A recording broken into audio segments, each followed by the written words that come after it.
எல்லோருக்கும் வணக்கம். கார்த்திகை மாதம் மாலை போட்டு அனுசரிக்க வேண்டியது எல்லாமே போன வாரம் ஒரு வீடியோவில் சொல்லியிருந்தேன். அந்த வீடியோவில் பார்த்தீங்கன்னா பல கமெண்ட்ஸ் வந்தது. பல விஷயங்கள் கேட்டிருந்தாங்க. இது பண்ணலாமா, அது பண்ணக்கூடாதுன்ற மாதிரி ஒரு சிலர் கேட்டிருந்தாங்க. ஸோ அவங்களுக்காக இது ஒரு பதிவாகவே போட்டுடலாம், எல்லாருக்குமே ரிப்ளை பண்ணியிருக்கேன். பட் இருந்தாலுமே இது ஒரு பதிவாக போட்டுடலாம்ன்றதுக்காக தான் இந்த பதிவு. மாலை போட்டுடுறாங்க, அதுக்கப்புறம் விரத முறைகள் கடைப்பிடிக்க பல பேருக்கு சந்தேகங்கள் இருக்குது, தெரியாமல் இல்லை, சந்தேகங்கள் இருக்குது. ஒரு சாதா வாழ்க்கை வாழ்கிறவங்க ஐயப்பன்கிட்ட ஐயன்கிட்ட வேண்டிக்கிட்டு நம்ம அவர் விரதத்தை கடைப்பிடிச்சு அவரை பார்க்க தரிசனத்துக்காக போகிறோம். விரத முறைகள் என்னன்றதை நான் சொல்கிறேன். நான் உங்களுக்கு பல சந்தேகங்கள், அந்த சந்தேகங்கள் எல்லாமே நான் லிஸ்ட் அவுட் பண்ணியிருக்கேன். அதில் இருந்து தான் உங்கள் எல்லாருக்குமே இது மூலிமா விளக்கம் கொடுக்கலான் இருக்கேன். முக்கியமாக பார்த்தீங்கன்னா ஐயப்பனுக்கு விரதம் இருக்கிறோம். விரதம் இருக்கும்போது கண்டிப்பாக நம்ம மனசும் சரி புத்தியும் சரி சுத்தமாக இருக்கணும். அது சுத்தமாக இருந்தால் தான் அந்த விரதம் நம்ம அனுசரிக்கிறதுக்கான பலனுமே கிடைக்கும். பல பேருக்கு இருக்கிற சந்தேகம் என்னன்னு பார்த்தீங்கன்னா, காத்தாலையும் மாலையுமே கோயிலுக்கு போகணுமாங்கிறது. கண்டிப்பாக முடிஞ்சால் போங்க, முடியலன்னா ஒன்றும் பிரச்சனை இல்லை. வீட்டில் கண்டிப்பாக குளிச்சுட்டு 108 சரணம் கண்டிப்பாக சொல்லுங்கள். அதுக்கான பலன் கிடைக்கும். இல்லை சொல்லாமல் இருக்கலாமான்னா அது உங்கள் விருப்பம். பட் கண்டிப்பாக குளிச்சுட்டு காத்தாலையும் சரி மாலையும் சரி குளிச்சுட்டு முடிஞ்சால் கோயிலுக்கு போங்க. முடியாதவங்க வீட்லேயே பூஜை பண்ணி 108 சரணம் கண்டிப்பாக சொல்லுங்கள். எந்த கடையில் போகணுமே சின்னதாக 108 சரணம் ஒரு புக்கு இருக்குது, சின்ன புக்கு தான். 108 சரணம் கண்டிப்பாக சொல்லணும். பல பேர் கேட்குறாங்க, இது மாதிரி கன்னி பூஜை போடணுமா, ஏன்னா கம்பல்சரின்றாங்களே. ஏன்னா என் நண்பர் கூட ஒருத்தர் என் கூட வரப்போகிறார் மலைக்கு, அவருமே கேட்டார் கன்னி பூஜை போடணுமான்னு.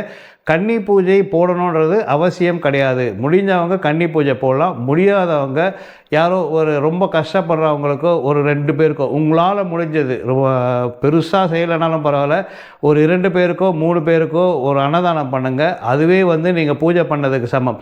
முக்கியமாக பார்த்தீங்கன்னா ஐயப்பனுக்கு அன்னதானம் ரொம்பவுமே ஒரு முக்கியத்துவம் வாய்ந்தது. அதனால் முடிஞ்ச அளவுக்கு அன்னதானம் பண்ணுங்கள். பல பேர் சொல்கிறாங்க இந்த கருப்பு தான் போடணுமா, நீலம் போடலாமா, காவி போடலாமான்னு சொல்கிறாங்க. அதுக்கெல்லாம் எந்த வரைமுறையுமே கிடையாது. கருப்பும் போடலாம், நீளமும் போடலாம், அந்த விஷயமே கட்டலாம். நம்ம மனசும் புத்தியும் சுத்தமாக இருக்கணும், அவ்வளோதான் வேண்டுமே தவிர இந்த கலர் அந்த கலர்னு எதுவுமே கிடையாது. ஆரம்பத்துலேருந்தே நம்ம ப்ளூவும் கருப்பும் தான் போட்டுன்னு வந்தோம். இப்போ காவியுமே எல்லாருமே போட ஆரம்பிச்சாங்க. அதனால் வேஷ்டி இப்படி தான் போடணுமா அப்படி தான் போடணுமான்றதெல்லாமே எந்த ஒரு இதுவுமே கிடையாது. எது வேணாலும் போட்டுக்கலாம். செருப்பு போடலாமான்னு சொல்லி பல பேர் கேட்குறாங்க. கண்டிப்பாக உங்களால் செருப்பு போட்டுக்கலாம். ஆனால் முக்கியமாக அவசியம் இல்லைன்னா போட வேணாம். ஏன் இந்த செருப்பு போடணும்னு சொன்னாங்கன்னு பார்த்தீங்கன்னா, இப்போ பம்பா சிறுவழி வந்துடுச்சு, பல பேர் சிறுவழியில் தான் போகிறாங்க. அந்த காலத்துலலாம் பார்த்திங்கன்னா பெருவழி தான், எருமையிலேருந்து தான் நடப்பாங்க. அந்த பெருவழியில் தான் நடந்து வரணும். அது ஃபுல்லாக கரடு முரடான பாதைகள் இருக்கிறதால அந்த பாதையில் நடக்கிறதுக்காக ஒரு ப்ராக்டிஸ் மாதிரி தான் இந்த செருப்பு போடாமல் இருக்கணும் தான். திடீர்னு மலையில் நடக்கும்போது உங்களால் முடியாது. அதுக்காக தான் செருப்பு போடாமல் அனுசரிக்கணும்னு சொல்லியிருந்தாங்க. அதே மாதிரி பார்த்திங்கன்னா பல பேர் இப்போ மாலை போட்டு செருப்புமே போடுறாங்க. போடுங்க, எல்லாம் பண்ணுங்கள். பம்பாக்கு வந்தோன்னா செருப்பை கழட்டிடுங்க. முக்கியமாக மலை ஏறும்போது செருப்பு இல்லாமல் ஏறுங்க. அதுதான் ஏன்னா அந்த மலையில் 18 வன தேவதைகள் வாழ்கிறதா ஒரு ஐதீகம் இருக்குது. அதனால் அந்த மலை மேலே போகும்போது செருப்பு இல்லாமல் போகிறது ரொம்பவுமே நல்லது. மாலை போட்டிருக்கோம், நைட் படுக்கும்போது தலகாணி வச்சுக்கூடாது, தரையில் தான் படுத்துக்கணுமா, என் தலகாணி வச்சுக்கலாமா அன்னு கேட்குறாங்க. உங்கள் உடம்பு ஒத்துழைக்காத பட்சத்தில் நீங்கள் தலகாணியும் வச்சுக்கலாம், எப்படி வேணாலும் படுத்துக்கலாம்.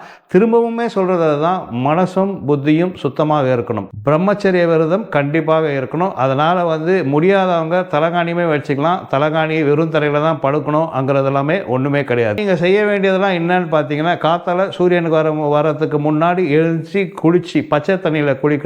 அதே மாதிரி சாயங்காலம் சூரியன் மறையும் போது ஒரு பச்சை தண்ணியில் குளிச்சுட்டு பூஜை பண்ணணும்.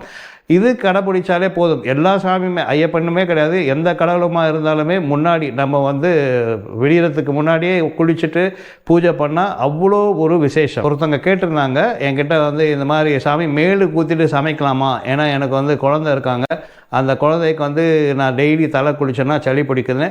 கண்டிப்பாக நீங்கள் டெய்லி தலை குளிக்கணும்ன்ற அவசியம் கிடையாது. விரதம் இருக்கிற சாமிக்கு சுத்தபத்தமாக சமைச்சு போடுங்க. பிரம்மச்சரிய விரதம் தான் முக்கியம். அதனால் உடம்பு குளிச்சுட்டு சுத்தமாக சாமிக்கு விளக்கேற்றிட்டு சமைக்கலாம். அதில் எந்த தவறுமே கிடையாது.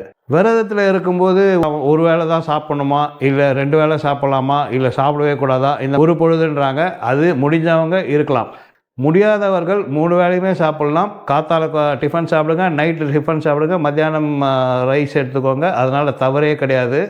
இப்படி தான் இருக்கணும், ஒரு பொழுது சாப்பிடாமல் இருக்கணுன்ற மாதிரியான ஒரு விஷயமுமே கிடையாது. முக்கியமாக பார்த்தீங்கன்னா, ஐயப்பனுக்கு வந்து ரொம்ப முக்கியமானது அன்னதானம் தான். அது முடிஞ்ச அளவுக்கு உங்களால் ஒருத்தருக்கோ 2 பேருக்கோ எவ்வளோ முடியுமோ பண்ணுங்கள். அது வந்து ஒரு நிர்பந்தம் கிடையாது. கண்டிப்பாக அன்னதானம் பண்ணி தான் ஆகணுமான்றதெல்லாம் கிடையாது. மாலை போட்டதுலேருந்து நம்ம சுத்தபத்தமாக இருக்கணும். மாலை போட்டாச்சுன்னா காலையும் மாலையும் குளிக்கணும். கண்டிப்பாக வீட்டில் பூஜை செய்யணும். 108 சரணம் சொல்லுங்கள். அதே மாதிரி பல பேருக்கு என்னன்னு பார்த்தீங்கன்னா, ஒரு மண்டலம்ன்றது 48 நாளா 41 நாளான்ற ஒரு பெரிய குழப்பம் வந்து போயின்னு இருக்குது. 41 நாள் தான் நம்மளுக்கு சபரிமலையிலேருந்து சொல்கிறது என்னென்னா 41 நாள் மண்டலம், அந்த விரதம் இருந்து வாங்கன்றாங்க. 48 நாள்ன்றது சபரிமலைக்கு போயிட்டு திரும்பி வரதை ஒரு கணக்காக தான் அது 48 நாள்னு சொல்கிறாங்க. 41 நாள் ஒரு மண்டலம். முடிஞ்ச அளவுக்கு இந்த 41 நாள், முடிஞ்ச அளவுக்கு இல்லை, 41 நாள் விரதம் இருந்து ஐயனை போய் பார்த்துட்டு வந்தீங்கன்னா உங்களுக்கு நீங்கள் போகிறதுக்கு கண்டிப்பான பலன் கிட்டும். அதில் எல்லளவுமே சந்தேகம் கிடையாது. ஐயன் வந்து பார்த்துனே இருக்கார். அதுக்காக நீங்கள் ஐயப்பன் கிட்ட போயிட்டு நீங்கள் அப்படியே மன்றாடி ஐயப்பா எனக்கு இது பண்ண அது பண்ணலாம் ஒன்றுமே கிடையாது. நீங்கள் எப்போ வந்து அந்த புண்ணிய மலை மேலே காலை வச்சிங்களோ அப்போயே ஐயப்பன்கிட்ட வந்து உங்களுக்கு அட்டண்டன்ஸ் விழுந்துருச்சு. ஐயப்பன் வந்து உங்களை பார்த்துட்டு இருக்காரு. உங்களோட கஷ்ட நஷ்டங்கள் எல்லாமே தீர்ப்பார். அதுக்கு நம்ம பண்ண வேண்டியதுன்னா, நம்ம ஒழுங்காக விரத முறைகள் ஒழுங்காக கடைப்பிடிச்சி ஆண்டவனை போய் தரிசிச்சுட்டு வந்தாலே நம்ம நினச்சது எல்லாமே நல்லதே நடக்கும். சாப்பிட நின்று இருந்தேன் நான். அப்போ வந்து ஒரு சாமி சிகரெட் பிடிச்சின்னு இருந்தார். தான் நான் போய் கேட்பேன், ஏன் சாமி மாலை போட்டு சிகரெட் பிடிக்கணும்? அப்படி இல்லைங்க, பிடிக்கலாங்க, புகை பிடிக்கிறனால தப்பு இல்லை, தண்ணி தான் அடிக்கக்கூடாதுன்னாரு. அதெல்லாம் கிடையாது. எந்த ஒரு தீய பழக்கமே இருக்கக்கூடாது. அவங்க பிடிக்கிறாங்க நீ பிடிக்கலான்றதெல்லாமே தவறு. உங்களுக்குன்னு ஒரு வரிமுறை இருக்குது, நெறிமுறைகள் இருக்குது. இந்த 41 நாள் விரதத்துக்குன்னு ஒரு விஷயம் இருக்குது. சாதாரண வாழ்க்கையில் இருந்து ஒரு பிரம்மச்சரிய விரதம் இருக்க போகிறீங்க. அந்த வாழ்க்கைக்கு வந்து அந்த ஒரு 41 நாள் அந்த பிரம்மச்சரிய வாழ்க்கையை வாழ போகிறீங்க. அப்போ வாழும்போது அதோட நெறிகள் தான் நீங்கள் எடுத்துக்கணுமே தவிர, அவர் பிடிக்கிறார் இவர் பிடிக்கிறாருன்னு பிடிக்கிறது எல்லாமே வந்து தவறு. ஸோ அது மாதிரி முடிஞ்ச அளவுக்கு அவாய்ட் பண்ணுங்கள். அது நல்லது. ஏன்னா நல்ல விஷயம் யாரும் எடுத்துக்க மாட்டாங்க. என்னடா நீ என்னடா சொல்கிறது, நான் என்னடா கேட்குறதுன்ற மாதிரி தான் இருக்கும். அதெல்லாம் ஒன்றும் பிரச்சனையே கிடையாது. நான் சொல்ல வேண்டியதை சொல்கிறேன். பிடிக்கிறது பிடிக்காதது உங்கள் விருப்பம். எல்லாருமே இதை மாதிரி கடைபிடித்து ஐயனை போய் நல்லபடியாக 41 நாள் விரதம் இருந்து தரிசனம் பெற்று வாழ்க்கையில் இன்னும் நல்ல விஷயங்கள் நடக்கணும்னு எல்லாம் நம்ம அந்த ஐயப்பனை வந்து வேண்டிக்கிறேன். நன்றி, வணக்கம்.